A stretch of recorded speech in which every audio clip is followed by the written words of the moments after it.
Thought I'd show you guys today a little look at my workshop, or as somebody called it the other day, my man cave. It's at the back of the garage, which, like everybody else's garage, is full of crap. What have we got here?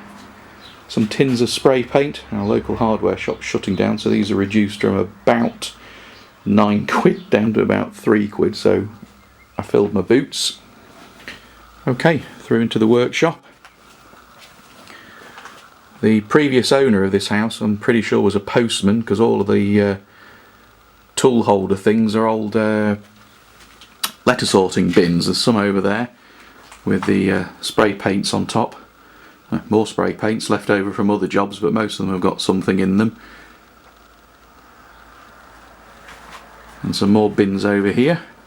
This has got my Dremel accessories in it, and sanding blocks, and some jaws for the vise, tape and all the various paint preparation stuff. The vise, the radio, very important. This down here is left over from the mod of the skeleton case that I did, where I wanted to get the shark's teeth on the front, but it proved a little bit too difficult to do, so in the end was given up as a bad job. Through into the other part of the man cave, just through a little archway, we've got where I do most of my spray painting. Put a little trestle table up at the back there. You can see the leftover yellow and black from the liquid skeleton mod that I did, but unfortunately the roof has developed a fairly major leak, so it's out of action at the moment. The floor's absolutely soaking wet, even though it only rained 2 days ago. It gets about 3/4 of an inch deep in here. So at some point I've got to stop modding and start modding the roof, the flat roof of the garage. The big canvas is my wife. She's a bit of an artist, and she generates these big 6 foot by 6 foot or 6 foot by 9 foot canvases. The front of the Modzart, Project Modzart case down there. Some fans from the paint tests.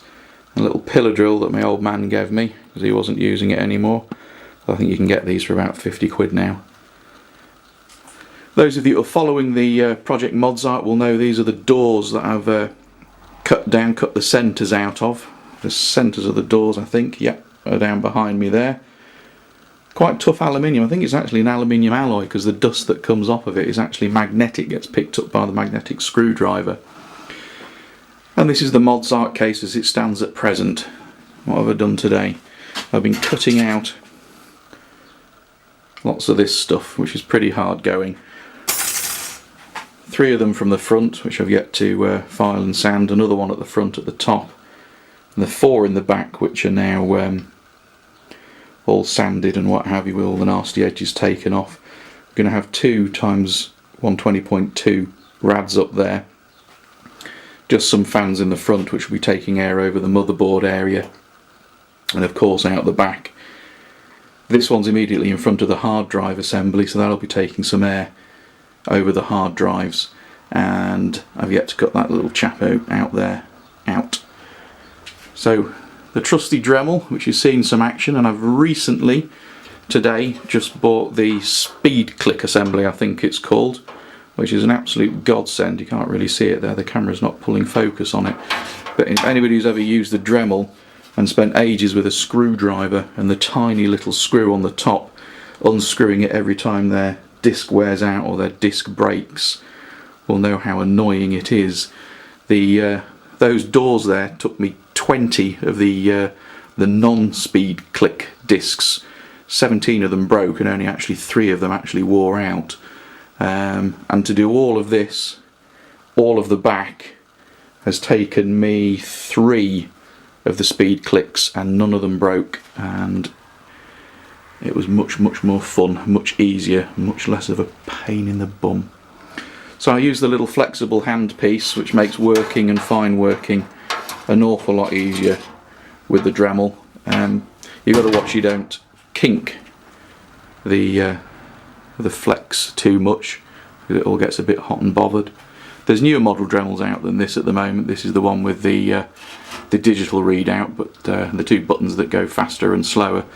The nice new ones have got a sort of variable thumb slide here, which looks very nice, but no excuse to buy a new one because that one's still got years of life left in it.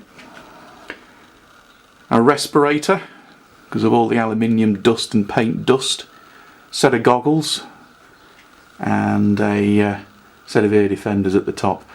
Set of goggles are very important, of course, because you don't want any little bits of metal going in your eye. Nobody likes a trip to A&E on a Sunday afternoon. Okay guys, thank you very much for looking. This is G-Dub's Man Cave and my very first ever attempt at anything approaching a video log. So thanks for watching and sorry about the dodgy camera work. Mod on guys, cheerio.